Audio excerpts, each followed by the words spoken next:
Hey, it's Junkman from VintageRock.com, and I'm here on a very special afternoon. I got some incredible talent here to show you guys.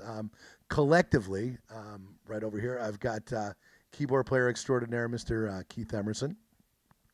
To yes, that's you. Uh, to hi- to his left, his immediate left, guitar player Marc Bonilla.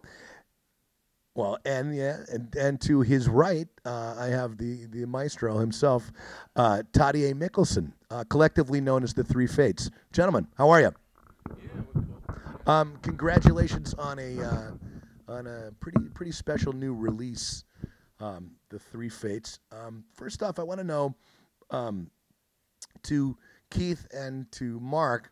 Now, how did Tadier get involved in this particular project? I know you guys have worked together before in the past. How did you get Tadier involved in the project there? Well, we'll ask Tadier then. Yeah. How did you get involved? Yeah, there you go. Okay. Well, first of all, I met Keith 6, 7 years ago. We played together in Beijing on occasion there for World Bank concert, environment concert, focusing on green call of China for China. And well, we talked a lot about the possibility of doing more together. And actually, 1 or 2 years later, I was recording some of the music we did on this concert, which is from Keith Emerson's first piano concerto. And as we were recording also the Endless Enigma, part 1 and 2, I sort of got the idea to call to Keith and ask if he could put some fingerprints with his Moogs on the recording. And he said, well, yes, but why don't you call to Marc Bonilla and check out, see if he can set up some sessions there? And I did, and it took me about 20 seconds to find out that Marc is the guy I want to work with. And I actually jumped on a plane. I was in Shanghai at that time, went home to Oslo and to London to pick up a technician I normally use, and we went to Los Angeles and we did some recordings together, some overdubs and really great stuff. And from there, we started thinking about bigger media and to use a large orchestra for well, a full album. And it has gradually grown from there. And I think I would like the guys to tell from their side how how we came to this. I'm giving yeah how it happened really, and I can tell more afterwards. But You have the mic. Well, I've always been inspired by guys like Frank Zappa, doing crossover stuff, and he went through a lot of problems with working with orchestras, so I was obviously very concerned whether this would actually work out. Since 1968, my former band, the Mice, the Nice, I did the Five Bridges Suite with, and also my piano concerto with the London Philharmonic, all of which proved very testing. And although when I went to see and play with Terje in Beijing about 6 years ago, wasn't it? Yeah.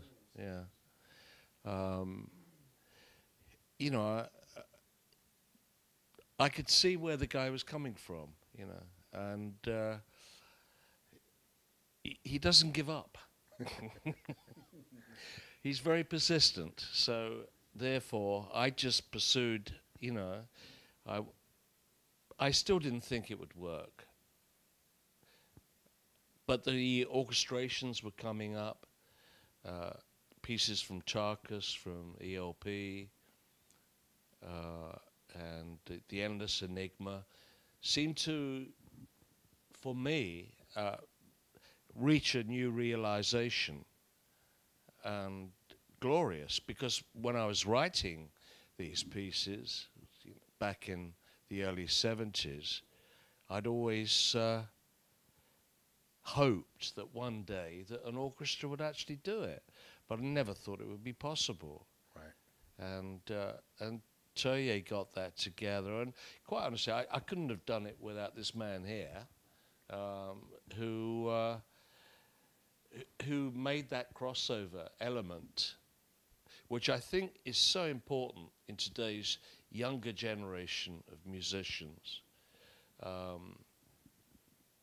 That the crossover element just really works so very, very well. And I remember in when we were recording in Munich, I did a radio broadcast, and I said to the interviewer that I said, I very much doubt if the orchestra will stay here for the full 6 days. And apparently the interview came out in Germany, and members of the orchestra had heard it. And in the coffee break, I passed by one of the members of the orchestra, and he said, well, we're still here. So are the rest of the woodwinds. Yeah. Over to you. I'd like to give a shout out to my mom and dad and my brother. Yeah, when he Keith had called me and said you're going to get a call from Terje Mikkelsen, he's a conductor from Norway. I said, okay, what's this about? And he said, well, they have some tracks that they want to bring over and have us add drums and bass and guitar to. So I'm like, well, that's a tall order, because with an orchestra, predominantly there's no drums. You know, they're going on their own tempos. So it's fine in the context of that, but getting a drummer who's normally used to clock and all of that, getting them to come in and put something over the top and make it sound like it was done at the time was a challenge. And but I knew we could do it, so I brought in Travis Davis on bass and Tony Pia on drums, who had been traveling with us in the Keith Emerson band. And we went ahead and started with the Endless Enigma, both parts, and Malambo, that are both on this album now. And you know, it was a real education for me, because at that point, though I dealt with, you know, orchestras to a limited degree, doing soundtrack and TV work, this was a whole different level. And it was evident to me at the time that these two worlds really had to try and combine somehow, because they normally don't. I mean, when you have an orchestra and you have a band, it's usually the band is way up front and the orchestra's back there somewhere, or vice versa. The band's way back in a corner and the orchestra's up. But to have what Terje wanted, which was a real integral give and take with the orchestra, you really had to rethink what you were doing as orchestral members, really. That's what you are. You're orchestral members. No more important or less important than the rest of the people in the band. Right, it's a collective unit. It is. It really is. I mean, any competent person should recognize that right at the get-go, that it really is a combined effort of everybody on the same plane in order to get the sum of all the results to exceed what the sum of the parts were. Mm-hmm. Which is what we did on the Three Fates. There was a lot of attention put to the arrangements, and you know, there'd be a band moment where it was just band. There'd be orchestral moments where, like, Keith's after all of this, it's just pure orchestra. In the Tarkus, you know, epic, we've got sections that are just orchestra, sections that are just band. We've got an Irish section in there with Bodran and violin, fiddle. Yeah, that was Keith's, what he had always heard, right, apparently in that section. We just made it work that way. But it was a real good fair trade of all of these different parts, so that when you hear it, everything becomes three-dimensional. You get band, you know, when you're looking at it, it really is an area where you've got the orchestra, which are all the instruments that are born out of the earth. You know, you look at it, that's what they are. With electricity, it's out of the sky. That's, you know, so you've got two different hemispheres here. And when they meet, that's when you have lightning. And that's exactly what we've got on this, where you've got both worlds that have the dynamic range that we've really exploited here. And Terje, being from the classical world, is not usually thought of as, okay, I know rock music. But he was able to recognize the power of the Moog, of the guitar, of the drums, and all of that. And he would turn to us like, okay, for this section, man, you need a big, huge dive bomb on the guitar. I mean, usually conductors don't do that. They're usually completely adverse to any of that stuff. But you need to, and he would be air guitaring the whole time in the studio. And then, when Keith would fire up his moog, it needs to be more aggressive, really, flip out on this part, That's not normally what you get with. So not only conducting, he was also producing totally. At the same time. Yeah. And, so it made everyone relax because it was like, okay, all of us are in the same boat, so that when Keith and I went into the studio to do the Moog parts, he cut loose, and it was unbelievable to watch him because he knew that, hey, there was no editing involved here, really. It was do what we, bring to the table what you're best at doing, and that's what we did on this project. So it was, that's what was good about it. It was completely open. Now, the other question I have in terms of like the process and stuff like that, how did you come down to the tracks that are actually on there? As you guys have obviously got a world and a huge list of material to choose from. How did you choose like particularly like American Matador and Endless Enigma, and then were there other ones that you said, what, I want to try this, but was there a trial and error part of it that you went through, and how long of a process was that? Well, we've been thinking about this for approximately 3 years since the first time we started. And we all had ideas coming up. Keith had some of the works that he mostly felt was his orchestra world, and he wanted to put the orchestra on it. He spent 40 years developing the synthesizers to play as the orchestra should sound, not understanding that we have a completely good orchestra around who can take that job. Sure. And suddenly it's a full circle, and when we found out that Tarkus is probably the one piece we can show that the clearest, I think that came very... I was going to say, how long of a process did that take you? Did that come right off the bat out of your head and saying, look, let's do Tarkus, or did you try something else and say, no, it's we not going to work? didn't try anything. We sat down, we decided we'll do this. Then we start working. Got it. Because we know we have each our field where we are very strong. And if we put that together, we can master this in any way we want.